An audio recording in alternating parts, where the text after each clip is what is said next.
Another SmarkCast. This one I've been struggling with all day because nothing really happened on Raw that was amazing. So, like, how am I supposed to make a 30-minute podcast about that? Also, as you can see, it's not Nirvana. This is in my living room now, mainly because I just don't want to drag all the equipment upstairs because I have it all down here for another reason. But another reason is because I just got an email from someone that may have saved this podcast, this episode, because I had no clue. I was like, if I talk about Raw, I'm going to be talking for 5 minutes.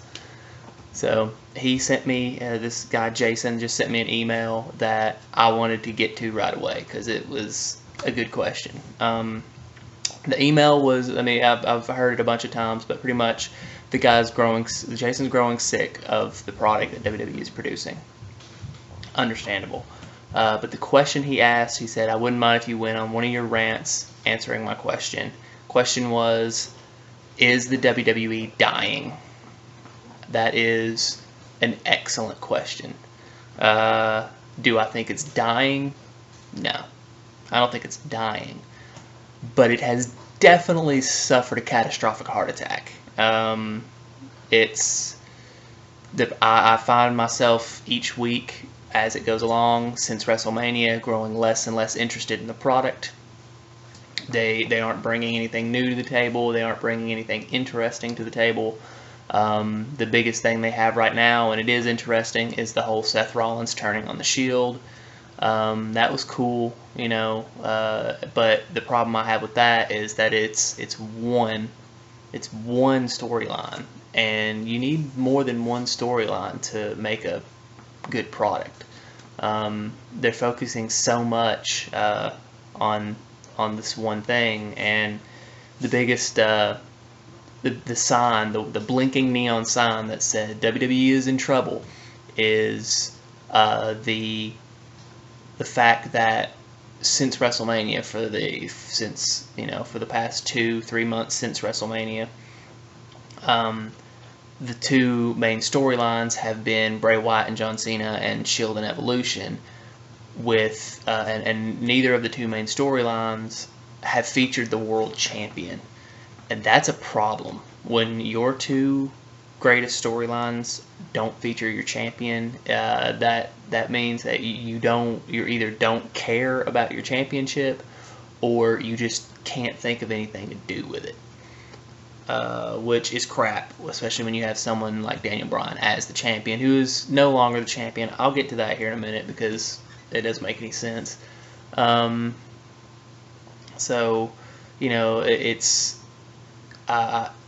was after WrestleMania. And it's not Daniel Bryan's fault that the WWE has fallen the way it is. Daniel Bryan had nothing to do with that. In fact, it was interesting up until WrestleMania. And then when he won the championship, it's like WWE just looked and said, oh, well, he got the championship. That's what people wanted. What do we do now? We could put him in there with Kane? No. You gotta give him another feud. Give him something, And it's almost like they just stopped giving a crap about their championship. And that's bad. That's not a good sign. That's not a good business. It's not best for business. It's crap, and they're like, well, let's focus on Bray Wyatt and Cena, when it's like Cena made it a point to step aside for Daniel Bryan to take over, and he didn't want to be in the spotlight anymore. He wanted to start bringing up younger people, and they still put him in the spotlight. Which they put him in a spotlight with a younger person, which is awesome. And Bray Wyatt's amazing. He's one of the few people that have made WWE watchable in the past few months. But it just gets to a point where you need a champion. And now with Daniel Bryan being injured, which sucks, they could have done a lot more with it than what they did. Instead of, oh, he's not here today, let's strip him of the title. That's him not being there and stripping him of the title was really weak. It just kind of was, they could have had him there in front of him and held up a piece of paper like, your doctor said you can't wrestle, give me the belts. And it would be like a punch in the gut. His wife is gone, and he loses the titles. Just a big punch in the gut. But in this one was just, he's not here, let's just take the titles and, you know, and do what we're going to do with them, which brings me to another point of, I predicted this. I said that if he got stripped of the title, they would have a Money in the Bank ladder match, and it would destroy the Money in the Bank ladder match, because the Money in the Bank ladder match is always the young guys vying for the briefcase, the young guys that want to be on top. Now it's going to be nothing, just like I predicted, nothing but the people who have already been there, minus Cesaro so far. And the people they have been putting into this match make this match the least interesting ladder match of all time. You need guys who are willing to take bumps, you need guys who are willing to put it all on the line, and you need guys who are willing to put on a show. That was Ziggler, but you had Alberto Del Rio beat him. Stupid idea. Very, very dumb idea. Wade Barrett is willing to do it. He's young, he's hungry, he wants to be on top. You have Sheamus beat him. Sheamus is not very good in a ladder match, neither is Alberto Del Rio. Randy Orton didn't even earn a spot, they just put him in there. It's like... And he's never good in a ladder match. It's awful. And then you have Cesaro, which is cool with me, but he's not going to win it. He's going to be there to take the spots. So you got those 4, and you got 3 more coming in. I think they need to stop with the let's put all the #1 contenders and all the guys who have been there before. Let's put them in there. And start putting in people who want to be in there. Put in Cody Rhodes. Put in someone young and hungry. You know, not any more of these guys that have already been there. You know, and I said it was going to happen. And I said the only way that they can fix this problem of having all these #1 contenders and people who don't really who deserve it because they've been there before, but you need hungry young stars. The only way they can fix it is to have another Money in the Bank ladder match added to the Money in the Bank. They got 3 weeks to add one more Money in the Bank full of young stars going for a briefcase. Will they do it? Probably not. That's just not what they're willing to do right now. They want to get a new champion, and it's going to be through this Money in the Bank ladder match. And with the contestants that are in it right now, this is going to be the most boring Money in the Bank ladder match of all time, because it's just big dudes. You know, you need some young stars in there. So it's sad, but that's what we're faced with right now. I mean, if the quality of WWE keeps declining like it is, I'm not guaranteed I'm going to be watching it anymore, because it's really starting to just... I mean, I've been a fan since WrestleMania 1. I've been a fan since I was a child, and it's just starting to get worse and worse every week, which kind of sucks. I mean, they've got to do something. They can't just keep having the same stars on top. They made the right decision by putting Daniel Bryan in there, because that was someone new, someone fresh. You know, they could actually have something with that, but he got injured. It happens. It happened in the Attitude Era when Austin's neck blew out, and then Triple H had to step up. And for me, I thought that was a transition to a new era where it became something, you know, because they took while Triple H was not exactly young, he was still an up and comer and hadn't really been to the top yet. And then they boosted him up to the top, and he became one of the greatest of all time. He still is one of the greatest of all time. People can hate on him all they want. They hate on him, they hate on Cena. But the truth is, Triple H has been putting over younger stars for longer than most people. And Cena, I mean, let's look at Raw for a minute, because I have to cover this, because there's a lot of people hating on Cena, which I don't see why. Granted, it was the most predictable outcome to this thing ever. It was... the 2 members of the Shield have to find a partner, but they're facing the Wyatt family. Who can we get to face the Wyatt family? Oh, I know, let's get the guy who's been having trouble with them for the past few months, John Cena. And it's like, it was pretty much a given. As soon as they said, it's the Shield versus the Wyatts tonight, and if the Shields can find another partner, that'd be great. And I turned to my wife. As soon as they said that, I'm like, it's going to be Cena. And about an hour later, Cena comes in, boom, there it is, it's Cena. It would have been more hilarious if he would have been wearing like purple or bright orange SWAT gear, but with Never Give Up on it. That would have been hilarious. Or you can't see me mask. Either way. But it came on there, and everyone went up in arms. Oh, he ruined it. I can't believe they're going to have Super Cena take over. This is ridiculous. And then the match happened, and people were still complaining, even though Cena didn't do anything. Cena it was barely a part of that match. He was very off to the side, and what he did do, he got his butt kicked. And then he did come back a little bit, but the star of the show was Reigns. He won the match, and he did most of the work. So Cena gets his butt kicked and lets Reigns get the shine, and people are still mad. People are still angry. It's like Cena could be in a gauntlet match and lose to Zack Ryder, Damian Sandow, Cody Rhodes, Dolph Ziggler, Dean Ambrose, Roman Reigns. He could lose to all of them consecutively, and people would still say, "Oh, Cena's burying people. This is ridiculous." You know, it would have it. It's just the way it's the way it is with him. People hate on Cena just to hate on Cena because it's the cool thing to do. But the fact is, the dude is putting over younger stars now. Oh no, he beat Bray Wyatt. Whoa! But I'm telling you, I'm still sticking by my prediction. I knew this feud would continue because this feud is not going to end with Cena on top. It's going to end with Bray Wyatt winning because that's what Cena wants to do right now. He wants to put over the younger stars. I mean, he wants to get in a feud with Big E right now. Big E. Like, that, in my eyes, Big E is so far below Cena that it's almost sad, but still he wants to put him over. Whether you like it or not, man, Cena, he puts over young stars, and he's trying his best to build the future of the company. Is it his fault he's on TV all the time? No, it's not, because he sells the most merchandise. WWE is going to put someone on there. It's like, it's just like in football.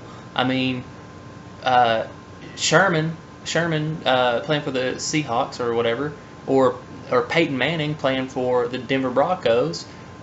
Who's your star? Who are you going to give the commercials to? Who are you going to give the endorsements to? You're going to give the endorsements to the star of the team. And like it or not, Cena's the star of this team. He is the Peyton Manning of WWE. It's just the way it is. And people are going to have to get over that. Just like they're going to have to get over the fact that CM Punk is not coming back. Stop with the chants. He's not coming back. It's done. He's retired. AJ Lee said he is retired. He could come back sometime, but it ain't going to be anytime soon, and it's not going to be because you chanted his name. It's going to be because he wants money and wants to come back to wrestling. That's all it is. Because CM Punk, still, I hate on him a lot recently. He is still my favorite of all time. He is the best there is, the best there was, and the best there ever will be. Sorry, Bret Hart, but you've been knocked off your pedestal. CM Punk is the best. I say that, but I also say he is a cocky, selfish he's a cocky, selfish person. He's all about himself. So when he wants to come back, he'll come back. It's not going to be because you want him back. Sorry. He doesn't care about you. He never really cared about the fans. It was always about himself. That's what got him to the top. Shawn Michaels is the same way. Shawn Michaels just started caring about the time he retired, but in the end, Shawn Michaels, Triple H, you look at all the top guys, Flair, Triple H, Shawn Michaels, they're all selfish bastards. They're all on the top because they are selfish and they don't care about the fans. Sorry, but that's the way it is. And right now the WWE is so focused on the fans that they aren't really putting anyone on top anymore. They're putting the old guys back in there. Batista, Orton, Triple H is coming in there. But Triple H is there and he's putting over talent. And I'll get to that one here in a minute too. So either way, through all these problems that I just mentioned and everything, I don't think the WWE is dying. I think WWE is in a sleeping pattern right now where there's nothing to put on TV right now. They're just having problems thinking of new ideas. It's just Rollins betraying the Shield. It's really nothing new. It really isn't anything new at all. But it was shocking because they had you so focused on the fact that it would be Ambrose that would turn. They had that, and they had you just right there. Oh, Ambrose is going to turn, but boom, it's the good guy. Everyone's favorite. I mean, well, actually, everyone's favorite is technically Roman Reigns. I love Rollins myself, and when it happened, I had to clap because I was like, that means Rollins is getting the push. Rollins is getting the first push. Yes, and it happened, And then everyone that had something to say about it, is like, oh, well, he's just not the best on the mic, Neither is Reigns. Reigns isn't even half as good as Rollins, and Rollins is not half as good as Ambrose on the mic. But then he did his promo last night and absolutely killed it. He was so good on the mic. It was like, wow, dude, that's the Tyler Black I knew from Ring of Honor. That's the guy that I knew from way back when. He was awesome. Of course, Ambrose gets on the mic earlier in the day and murders it because Ambrose is just absolutely amazing on the mic. And that whole, where he said he's going to beat him up and then he slaps the mic and it hits the ground and Reigns just looks at the mic like, dude, I was next, and Ambrose, oh, sorry, man, he picks it up and hands it to him, and Reigns just smiles at him. That was a good moment, but and that's the thing that they've got going for them right now. That's the reason why I say WWE is not dead. Is the Shield and Bray Wyatt, actually the whole Wyatt family, but you can't say that a company is dying and have that much talent. Reigns is the least talented of the three, but he's still an amazing talent. And you have the Shield, who right now, really, whenever you watch Raw, you turn on Raw and you're like, well, there's the Shield, and the Shield leaves and the Shield's no longer on the show. Kind of want to change the channel because the good part's over. It's like watching a NASCAR race. You see the wreck and the wreck's over, and you change the channel because who wants to watch cars go around in a circle for 4 hours? I don't. I could, and I'm from Tennessee. I'm straight from the South. The Southern people love just going, oh wow, yeah, that's pretty cool. All right. No, I don't do that. No. There has to be action. And it's like, I turn it on ESPN, and I turn a 4-hour race into a 5-minute clip of just the wrecks, which is what I want to see. And that's what's going on with the Shield. You're getting the best of Raw when the Shield is on the screen. And when it comes to promos, you're getting the best of Raw when Bray Wyatt is on the screen. So you watch Bray Wyatt and you watch the Shield, and you've watched all that's good on Raw, and that's not good. That there's only 2 real good segments per show, and at the same time, that also means that we have a bright future ahead of us, and we do with NXT. Sami Zayn, Adrian Neville, we got like a ton of people over there. Tyler Breeze, we got a ton of people that are willing to go. And it's like it's also another thing about you used to watch Raw, and it would be like, oh, I've got a tag team partner for you, but you're gonna have to find out next week on Raw, and you tune in because you're excited to see who it is because it was always someone cool. This time, Cody Rhodes says, all right, Goldie, I've got the perfect partner for you. You've never seen him, and he magnifies your excellence, and you'll have to find out next week on Raw. I don't care. I really don't care, because the way that WWE has been going, it's going to be a horrible disappointment.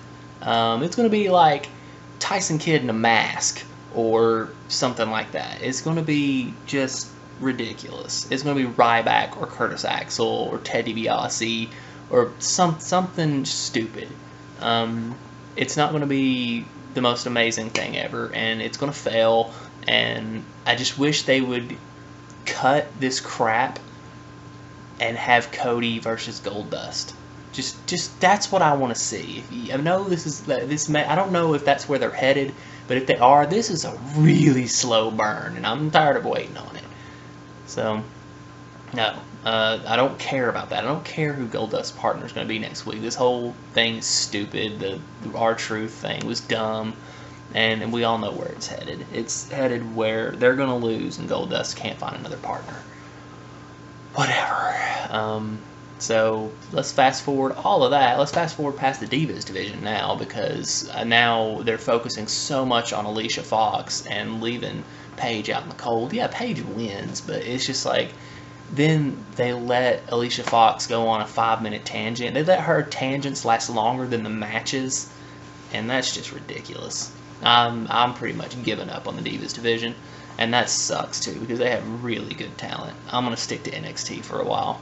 Let's just have these people who have great talent. I just dread when Charlotte comes into Raw, and then she's just like this. She's Flair's daughter, and she's amazing in the ring. And then now they're gonna make her dance or cry all the time. You know, they're gonna give her something like that, and it's gonna suck. They're gonna give her a one-dimensional character. But either way, it doesn't matter. Fast forward through all that, and we get to the Shield and Evolution, which we all know where this is going. I mean, it's not headed toward another 6-man match. It's headed toward some singles matches. The thing is, you know that it's headed to Dean Ambrose versus Seth Rollins, which will absolutely blow the roof off of any arena.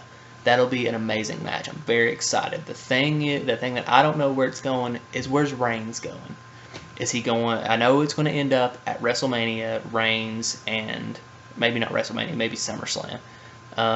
It's going to end up Reigns versus Triple H. That's where this is headed. But what are they going to do with him until then? Are they going to give him Randy Orton or what? Because personally, I don't want to see Randy Orton and Reigns, because neither of them are ring generals. Neither of them can control a match. They are really good when they're in there with someone who's really good. They're a lot like Cena. Cena cannot be the ring general. That's why The Rock and Cena's matches were both just terrible matches, because neither of them were ring generals. They follow the other person, and they play off the other person, and you can't do that. The best parts of the Cena Rock matches were the last 10 minutes where they're trading finishers, and I'm still a big advocate of, you should not be able to kick out of someone's finisher. And it happens so much now that now whenever you see a finisher, it's like, ah, he's going to kick out. It's no big deal. Like back in the day, you would see a tombstone or a choke slam, and it was like, oh, it's over. It's over. And it would be. And then I think that's what caused the big impact of the first Shawn Michaels and Undertaker match. That was the first time people have been really kicking out of finishers a lot. And it's like, he kicked out of the tombstone. You're like, oh, that's ridiculous. You know, like, that was awesome. But now it happens so much, it's just repetitive and stupid. Either way, the Rock and Cena, I hated those matches. They were boring, rest holds, a lot of the same moves over and over, a lot of repetition. And then the finishers happen, and then the ending. And it's like, well, the last 5 to 10 minutes was cool, but the previous 20 minutes was awful. But everyone knows my hatred for The Rock and Cena. Their matches, they're just completely ridiculous. But you know, having these, but I mean, with Triple H and Reigns, it'll be great, because Triple H is a ring general.